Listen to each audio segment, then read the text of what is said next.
Praise the Lord. The best wishes to you and your family members in the name of God. దేవుని నామమునకు మహిమ కలుగును గాక. దేవుని నామం పేరట మీకును మీ కుటుంబ సభ్యులందరికీ శుభాభివందనములు. ఈరోజు దేవుని వాగ్దానము. Today God's promise. క్రీస్తు యేసునందు మహిమలో మీ ప్రతి అవసరము తీర్చును. ఫిలిప్పీలకు రాసిన పత్రిక 4వ అధ్యాయం 19వ వచనం. May He supply all your needs in glory in Christ Jesus. The book of Philippians chapter 4 verses 19. క్రీస్తునందు ప్రియమైన సహోదరి సహోదరులారా, ఈ ఉదయకాల సమయంలోను దేవుడు నీతో నాతో మనతో మాట్లాడుతున్నాడు. చూడండి, ఫిలిప్పీ సంఘమును గూర్చి అపోస్తుడైన పౌలు చెరసాల్లో ఉండి వ్రాస్తున్న లేఖనము ప్రకారం క్రీస్తు యేసునందు మహిమలో మీ ప్రతి అవసరమును తీర్చును. చూడండి, దేవుడు ఎంత చక్కని మాటను బయలుపరుస్తున్నాడు.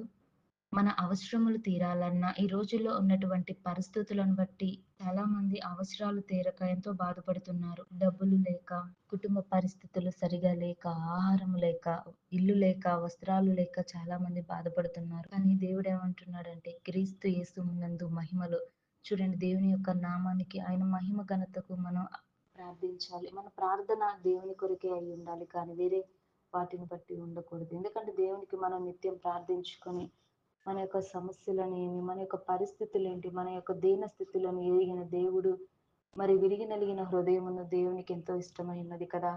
దేవుడు తప్పకుండా సహాయం చేస్తాడు. క్రీస్తు యేసునందు మహిమలో దేవుడు మన అవసరాలు తీరుస్తాడండి. మనకు ఏది కావాలన్న సకాలము దేవుడు మనకు దయచేస్తాడు. కనుక అంత మంచి దేవుడు, అంత శ్రేష్టమైన దేవుడు బహుమానమును మనకు కూడా దయచేయగలడు. ఈ లోకాశలు, లోక సంబంధులు కాకుండా దేవుడు మన అక్కరలను తీర్చుటకు దేవుడు సిద్ధముగానున్నాడు. చూడండి, ఈ రోజుల్లో దేవుని పట్ల నమ్మకం లేని వారుగా, విశ్వాసం లేని వారుగా, యథార్థంగా జీవించకుండా అన్యాయంగా, అక్రమంగా జీవిస్తున్న వాటి వలన వారికి ఏం ప్రయోజనం ఉండదండి. కానీ దేవుడిచ్చు బహుమానం ఎంతో శ్రేష్టమైనది. దేవుడు మన అవసరము తీరుస్తాడు. ఆపదలో ఉన్నవారికి ఆపద నుంచి తప్పిస్తాడు.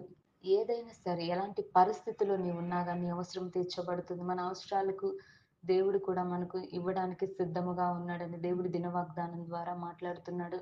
కనుక దేవుడు మనలను పదే పదే అడగమని దేవుడు మాట్లాడుతున్నాడు. మనం దేవుని అడిగితే దేవుడు తప్పకుండా ఇస్తాడండి. ఎందుకంటే మనం ప్రార్థించాలి. ప్రార్థన వల్లనే మనం దేవునితో మాట్లాడగలం. మరి దేవుని యొక్క వాక్యం ద్వారే దేవుడు మనతో మాట్లాడగలడు. కనుక అటువంటి జీవితం మనం కలిగి ఉండాలి. దేవుని ఎడల విశ్వాసం, దేవుడే మనకు దయచేస్తాడని, మన అవసరం దేవుడు తీరుస్తాడని నమ్మికతో ఉంటే దేవుడు తప్పకుండా మనందరి జీవితాల్లో ఆశ్చర్యకరమైన మేలును జరిగించును గాక. ప్రార్థన. మహోన్నతుడా, సర్వాధికారి, నీకే వందనాలు, స్తోత్రాలు చెల్లిస్తున్నాం ప్రభా. యేసయ్య, ఈ ఉదయకాల సమయంలో ప్రభా, క్రీస్తు యేసునందు మహిమలో మీ ప్రతి అవసరము తీర్చబడుతుందని మాతో మాట్లాడినందుకు దేవా స్తోత్రాలు నాయన. యేసయ్య, మా యొక్క పరిస్థితులను ఎరిగిన దేవుడవు నాయన, మా స్థితిగతులు చూస్తున్న దేవుడవైన ప్రభా, మాకు ఏది కావాలో, ఏది ఇవ్వాలనుకొని నువ్వు ఆశిస్తున్నావో ప్రభా, నీవు ఇస్తున్నటువంటి శ్రేష్టమైన బహుమానాన్ని బట్టి స్తోత్రాలు నాయన.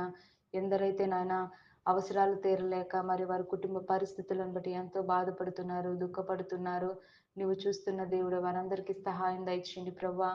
ప్రభు, నీ యొక్క ఐశ్వర్యంలో ఉన్నటువంటి దేవ, ఆ యొక్క మహిమ ఘనత ప్రభా, నీ యొక్క ఆశీర్వాదమును కుటుంబాల మీద, ప్రతి ఒక్క బిడ్డ మీద ఉంచమని, ప్రతి ఒక్క అవసరమును మీరు తీర్చమని, ఏది కావాలన్నా మీరు దయచేయగల దేవుడై ఉన్నాడు కనుక నీ యొక్క సహాయము, నీ కృపా కాపుదలతో నింపమని యేసయ్య నామమున అడిగి వేడుకొంచున్నాను తండ్రి. ఆమేన్.